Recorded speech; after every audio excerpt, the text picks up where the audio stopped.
Welcome to Tackling History, Historians vs. Journalists at the 2020 Fall for the Book Festival. Our events run from September through November and are all available at fallforthebook.org.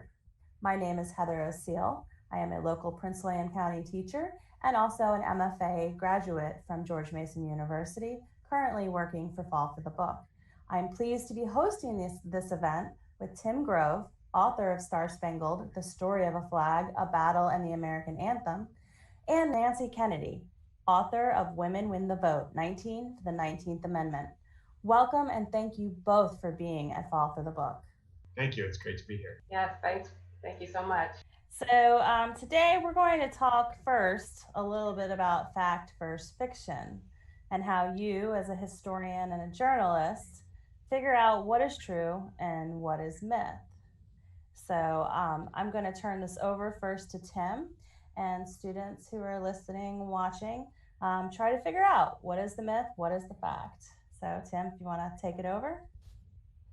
Yeah, so I'm going to start by painting two scenarios. One is truth and one is a myth, and I'm going to let you decide, see if you can figure out which is myth and which is fact. So in the first one, it takes place in Philadelphia in 1776.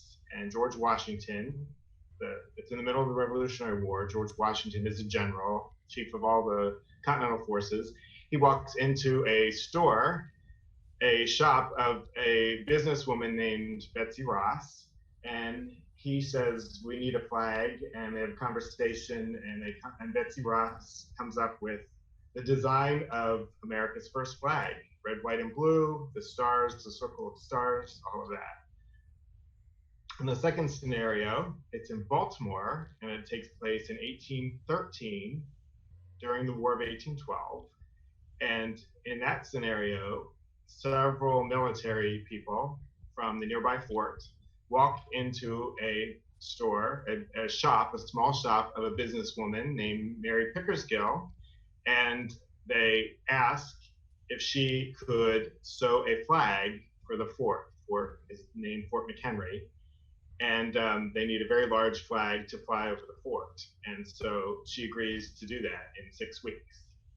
So I'm wondering, you've all heard of Betsy Ross, no doubt. You might not have ever heard of Mary Pickersgill. Which is true, which is myth?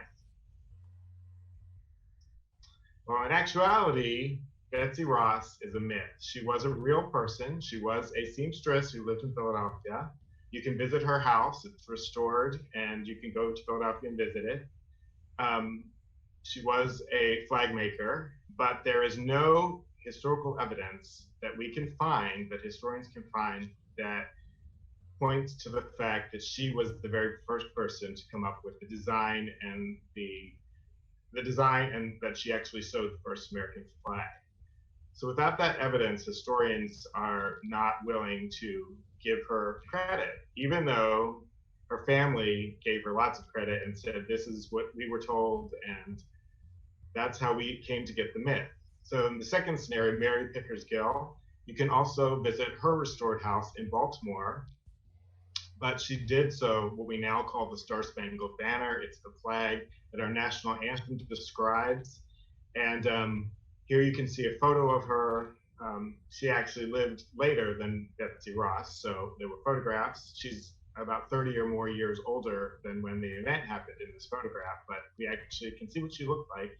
And here is an image of the actual receipt. So we have the receipt. The receipt still exists for how much the Americans paid for this flag, which became the Star-Spangled Banner, and it's $405.90 is what they paid way back when for our Star-Spangled Banner. Nancy, I'll let you describe your scenarios. When I started to write my book and to research the suffragists, I came up against, they were very famous for protesting. President Woodrow Wilson wasn't giving women the vote. They'd been fighting for many years. And eventually, in the early 1900s, the women began to get more demonstrative. And so tell me what you think they did. Did the women chain themselves to the White House fence and force police to drag them away? Or did women protest back and forth, walking around the White House? Well, uh, I quickly found that I had a belief, and it didn't sync up with fact. What turns out to be the truth is that women marched back and forth peacefully, quietly, not saying anything. You can see here in this photo, it's a picket line in front of the White House. I believe they're picketers from the state of Pennsylvania. And women did become the very first organized group to picket the White House in 1917. But we all have this image of women chaining themselves to the White House fence. And there is some reason for that, a reason that we see that in our heads. It's because the British women who were working for the vote in Britain, they actually did chain themselves to Buckingham Palace's fences. I went to Britain when the British women were having their 100th centennial of winning the vote. And in a museum, I actually saw one of these shackles that they chained themselves to the fence with. Here's a picture you can see of a policeman hauling away a British suffragist. It was quite a violent act because the women tied these shackles around their waist because in that more gentle time, they didn't think that the police would handle them in a way that would enable them to get the chains off of them. So they had to cut the women free from the fences. So that was the truth, that British women chained themselves to the fences, but American women were more, they devoted themselves to peaceful civil disobedience. They didn't believe that violence would get them what they wanted, because in fact in England, violence was working against them. They were putting other people's lives in danger. They were setting fires and putting letter bombs in mailboxes, and passersby and observers, their lives were endangered. And here in the United States, the women decided to be peaceful, forceful, but peaceful. That's some fascinating stuff you have there. I actually learned a few things. I think that those myths were things I believed all my life. So thank you so much for sharing that. And I guess it goes to show that research is important. Um, so let's move on from those stories that were wonderful. I'm excited to hear more about both of your books. Um, you know, Tim, if you want to begin, I'd love to hear, how did your book come about? So when I talk about the Star-Spangled Banner, it's important to remember that it's two things. It's an actual flag, but it's also the title of our national anthem. And so they're interconnected in some ways. But the actual flag that flew over Fort McHenry in Baltimore during the Battle of Baltimore, which took place in September of 1814, and it's the flag that Francis Scott Key was looking at when he was inspired to write the poem that became our national anthem. And so that actual flag is considered a national treasure, and it's in the Smithsonian Institution today in Washington at the National Museum of American History. And I happened to work there a while back when they were working on a major conservation project to preserve the flag for future generations. And so I got very involved in several projects related to that major project. And I had the opportunity to get very close and take a really close-up look at the flag, and just was inspired myself by the entire story of the flag. We just don't usually hear other characters like Mary Pickersgill, who was a major part of that story. And I just decided that, this is probably the most well-known song in America. Most people can hum it. You probably know the words to the national anthem, right? You've heard it at sporting events. You sing it at maybe before a concert. But you don't really know maybe what you're singing about. A lot of people don't. And so I thought I would write a book to to provide the context, the historical context. And what about the British? They were the ones attacking the fort, but we never hear their side of the story. That's interesting. Yeah, I honestly, it makes me want to read your book because I don't know that I know these things. What about you, Nancy? Tell us about women getting the right to vote and your. Yeah. Well, I want to say, Tim, that I saw the flag a couple of years ago in the museum, and it really does. It gives you chills just to think that that's the real thing that you're seeing. Yeah. I mean, I can't sing the national anthem. I couldn't hit those notes, but it makes you want to sing. But the power of the object, for sure. Yeah. That's true. Well, my book, I don't know if the stories is thrilling. I have been a career writer, and I was looking for something to write. And a friend of mine, I tend to get my book ideas when someone just throws off a comment and it sinks in somewhere. And so someone said, oh, the suffrage centennial is coming up in 2020. And I just thought, oh, I don't know anything about that. I want to write about that. And it shocked me because I grew up in Rochester, New York, the home of Susan B. Anthony, and I knew nothing about the suffrage fight. So just taking that comment from a colleague, I started to look into it, and I decided I started to research the women, and I thought, what better way to tell a story than through the women, rather than tell this labyrinth story that winds through decades, more than 7 decades. I thought you could bring the story to life if you talk about the women themselves. So I had to work quickly. I think this was like late 2017 maybe. So I started to research in 2018. And in the publishing world, there's not much time between 2018 and 2020. So I had to quickly come up with this book. And also I had to find someone who would publish it. So I signed up for a writers' conference. I live in New Jersey, and the conference was just 45 minutes away from me. And the conference had a contest called Pitchapalooza. And I entered this contest. For this contest, it's kind of like American Idol. You get 1 minute to pitch your book in front of a panel. My panel consisted of some high-level editors and agents. One of the agents was Kwame Alexander's agent. I mean, I know you've probably read something of Kwame Alexander's. So the pitch was 1 minute.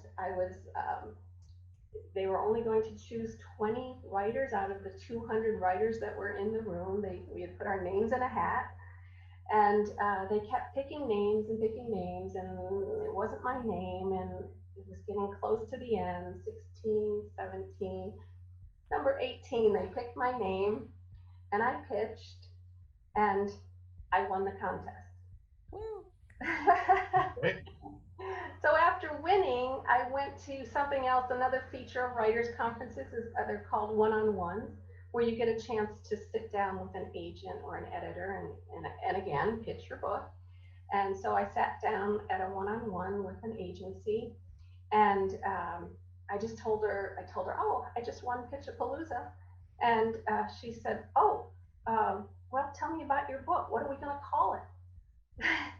So I got my wonderful agency at that conference, and the book was on its way. Well, that sounds like a dream story. It's a dream of mine. Very, very awesome.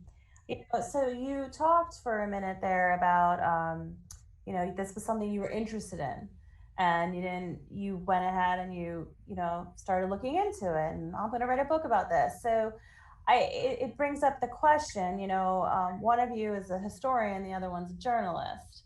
And I would love it if you guys could compare to each other, like, what is the difference if you're a historian versus a journalist? How are you approaching, your research and stuff when you're a historian? How are you approaching your research when you're, a journalist? Either one of you can begin. Yeah, Tim, why don't you go ahead, the historian? So I'm a historian. I've worked in various museums. I've worked in a field called public history, which means um, those are the types of people that do research, but they work in maybe libraries, archives, museums, more public-facing institutions. Um, so historians are kind of put puzzles together. They're looking for pieces of a puzzle. They're creating a big puzzle of a story or an event or a topic, whatever their topic is. They're trying to find as much information as they can about their topic. Sometimes pieces are missing, and that can be because no one that the source.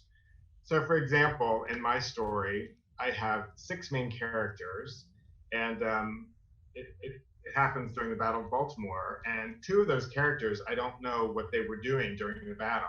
I wish I did, but I don't because either they didn't write it down, or if they wrote it down over the time since the battle, it's gotten lost or no one preserved it. So that piece of the puzzle is missing. Um, but historians try to look at all of that different evidence. They also have to weigh which sources are more valid than others because not all source materials have the same validity. Um, and so they're doing that. They're also trying to fill in the big picture of whatever topic they're looking at. And often they're asking a big question about that topic. Let me look at my notes here. So they're forming an interpretation, is what we call it. So interpretations change over time too. So there's a certain set of facts at the very core of the story. So Declaration of Independence was in 1776. That will never change. But if you look at different perspectives, if you're looking at a war, there's two sides to a war, right? For example, the Revolutionary War, there's the American side, there's also the British side. We don't often hear much about the British perspective, but they had a perspective on the war as well. There were Germans involved, there were French involved. All of these people were involved, but had a different perspective on it. So there's not just one history, there's different interpretations depending on the different types of evidence you look at. Sometimes new evidence suddenly appears, no one has ever seen it before. Someone stumbles onto a new diary that no one has ever read before. And so that can change the story because it's a new perspective, it's a new source that you have to add then to your interpretation. So it's fun because there are multiple ways to look at history research, and it's really, you hear it compared to a detective sometimes, but it very much is like being a detective when you do research. And I should add that one big difference, maybe, than what Nancy will talk about is that historians don't tend to analyze what's going on now or what happened in the last 10 years. Often, you don't have a good sense of. It's harder to look at something that's recent because we don't know how it's going to play out because of that context. But sometimes historians have a 20-year mark. They'll start studying history that happened 20 years ago, 20 years before. Well, I know what you mean about things appearing, being unearthed, because during the years when I was looking at the suffragists, a cache of letters was found in a barn in Connecticut. Oh, and neat.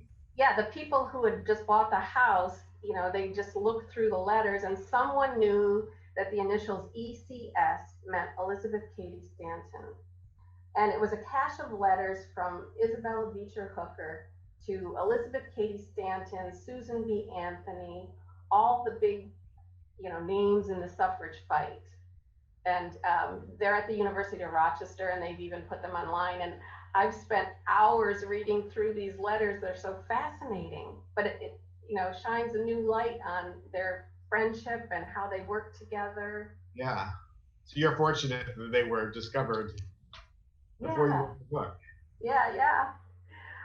But Tim, I have to say, I feel like we journalists are more mercenary than you historians. We're just out looking for a good story, to get eyes onto our newspaper, or our magazine, or whatever. But stories is what I'm all about. I do have a journalism degree, and I worked in magazines and newspapers. And it's funny to say, but I did work for Dow Jones, the publisher of the Wall Street Journal. And that's a business newspaper. But I have to say that working at the Journal, I learned how to tell a good story because they always started the most complicated story by talking about a person. And so you were immediately drawn into it. For example, say you're talking about an investment called a convertible subordinated debenture. What a bore. But if you talk about the person that came up with it or the person who's using it criminally, all of a sudden it's a different story altogether. So when I started to do my book, I thought, okay, I'm going to focus on the women's stories. A lot of times we focus on the movement itself, but I took the tack of looking at the women's stories. And to do that, for once, as a journalist, I was not interviewing anyone. They're not living. I couldn't talk to them. So I did a lot of reading that year. I read about 75 books and hundreds of newspaper and magazine articles. There's wonderful archives, newspapers.com, and what's the other one called? Newspaper Archives. And then among the books, many of the women wrote diaries or memoirs or letters or speeches. They were prodigious writers. Volumes of information out there. And so I loved it when I could read their own words. I really wanted my book to be powered. I wanted people to hear the women themselves talking, not someone talking about them. Mm-hmm. So when I would come across something in a newspaper article or in a book, it would just jump out at me and say, this is it. This is the story. This is the story that explains them. I just loved all of these women. They came to life when I began looking at their own words.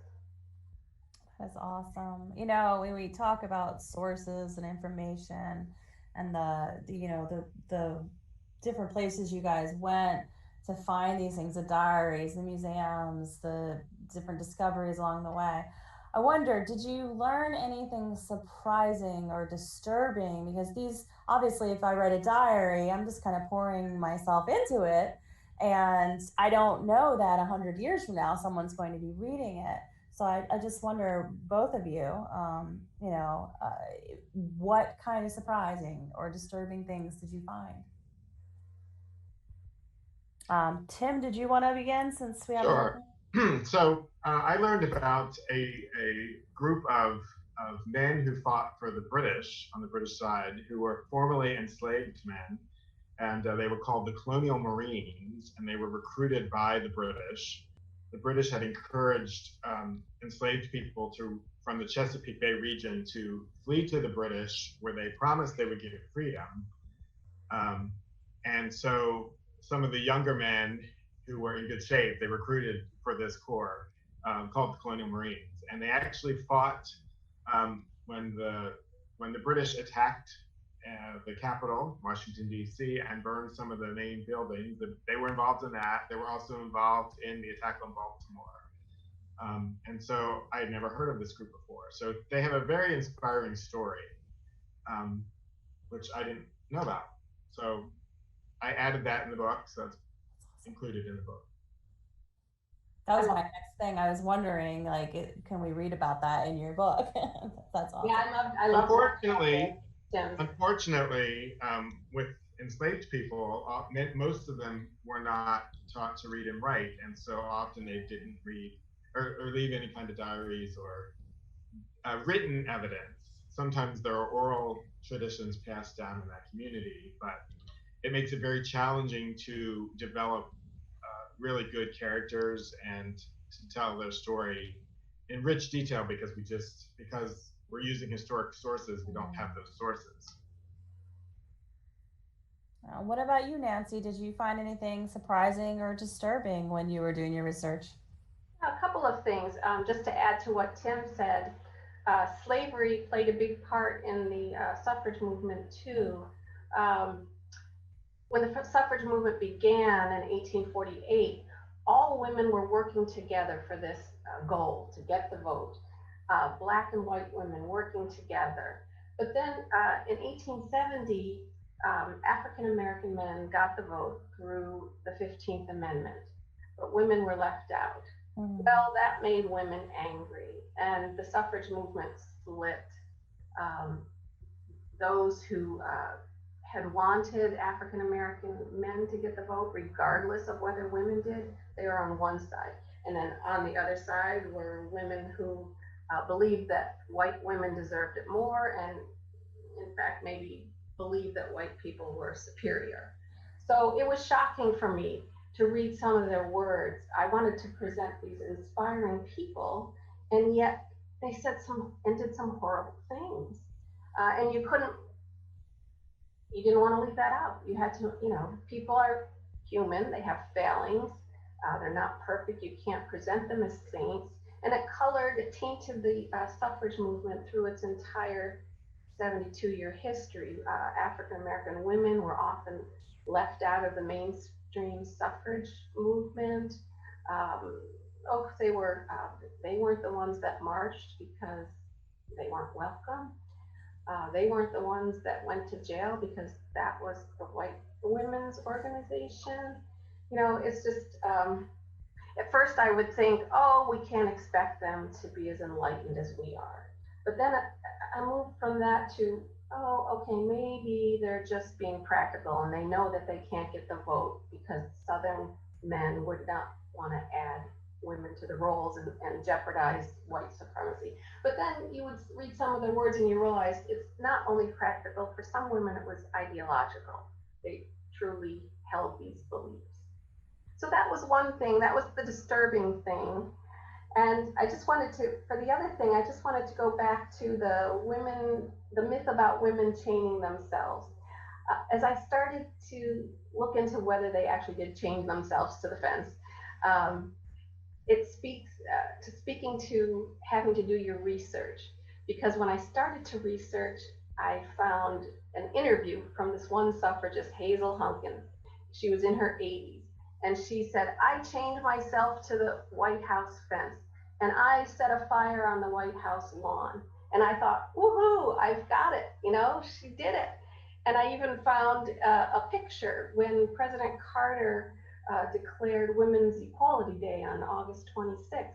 Hazel Hunkins is standing behind him, and the newspaper article says Hazel Hunkin, who chained herself to the White House fence. So I thought, okay, we're getting there. But then if you go back to the newspapers of the time, when they were protesting roughly between 1910 and 1920, there is not one newspaper article that says anyone chained themselves to a fence. So I learned that you can't always take the word of the suffragists because they are maybe wanting to burnish their reputation, or maybe they're not remembering correctly or something. But I just realized you had to do, I'm sure I don't do as good of research as a historian, Tim, but I had to do more research than I thought I would have to do. Well, when you're a reporter, you verify your sources, right? I mean, historians are doing that as well. Yeah, you want to see. I don't know if we do it the same way. Yeah, if you're talking to people, you want to hear two people say it at least. That's what my rule was when I worked for newspapers. And so when I went looking in newspaper articles, I wanted to see, a verification at least twice. And I wanted to see good sources, like a well-respected newspaper, like the New York Times or the Chicago Tribune or Washington Post. Sometimes newspapers of the time, it's more like online news today. They were more about opinions and rather than fact. So historians will never base an interpretation on one source either. I mean, they look for as many types of sources as they can find. So I haven't mentioned the types of sources, but they vary from newspaper, which is sometimes called the first draft of history, newspaper stories, documents, letters, diaries, things like that, journals, maps, historic maps, objects. Museums are full of objects or artifacts, which are historic sources. Oral histories, which is reminiscences of people that have been written down or recorded in some way. Photographs, I think I said. Also historic sites. If you go to Mount Vernon or Fort McHenry today, those are historic sites that have been preserved, and you can even consider them to be a primary source. Well, that's fantastic to hear of how many sources you go to, um, both making sure your story is reliable, but I thought it was interesting when you were talking about history. If you have all of your sources on one side, you may get a completely different story than the other side. That's fascinating. I've really I'm enjoying hearing these things. It's just fascinating to me.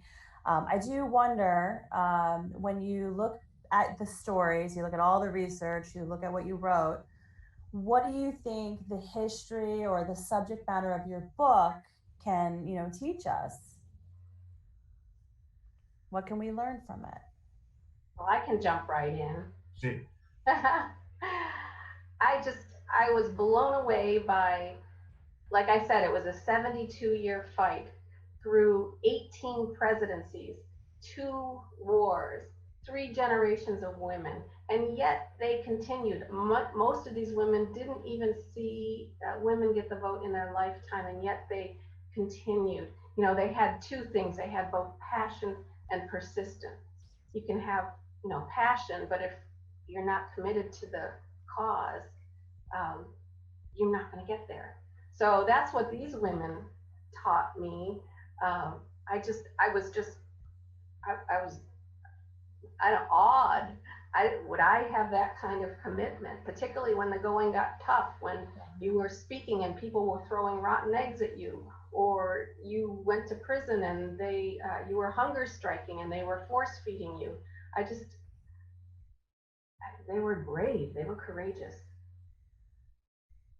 What about you, Tim? for mine, I will say, and this goes for all of my books, I tried to show that history is complex. It's not very simple. It's a lot of gray. It's not just black and white.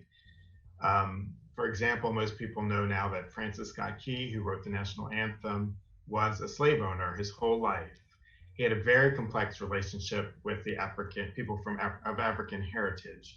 And I do go into that in my book. It's important because he wrote the words, the land of the free and the home of the brave. He's writing about the land of the free, but he's owning people.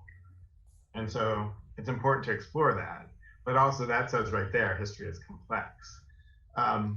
He also never in his wildest dreams would have expected to witness via the front row seat to this battle that was going on in Baltimore. He lived out in Georgetown, which was near Washington, D.C. at the time. And interesting circumstances made him get this front seat to the battle, which he never expected. And he was inspired then to write this poem, which he died before he didn't know that it became our national anthem. And so all of us are making history in our own way. And that's another, I think, important aspect to consider. And you bring up a good point, Tim, that there's going to be new information all the time, and the story might not be simple or complete. I did realize, we have this wonderful story that women won the vote in 1920. Well, not all women did. Not all women were considered citizens until later. Japanese Americans, Chinese Americans, Asian Indians, even African Americans who, although they got the vote, in the South, they were prevented from voting through literacy tests and poll taxes and threats and even violence. And that didn't end until the Voting Rights Act of 1965. So you want to tell this simple story with a boffo ending, but history isn't always that way.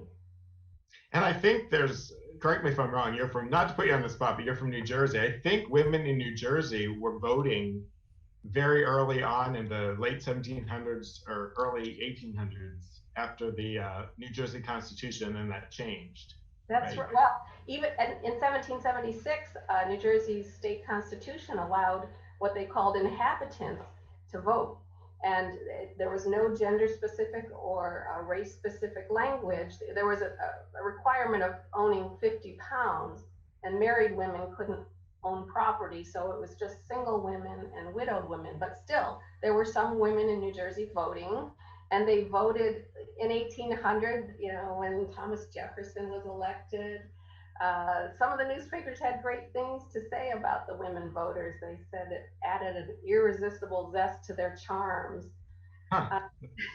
But in 1807, there was an election in Elizabeth, New Jersey, that the outcome was, men didn't like the outcome, and they accused women and African Americans of voter fraud. Well, it wasn't true, but they amended the state constitution that year to say just white men. Huh. So we were fighting to get in New Jersey, we were fighting to get our right back. Wow. That comes back to the complexity. Right. It's a lot of complexity in history and in research. And, Tim, you said something interesting. It made me wonder, what history are we making today? How people will look at our history 100 years from now.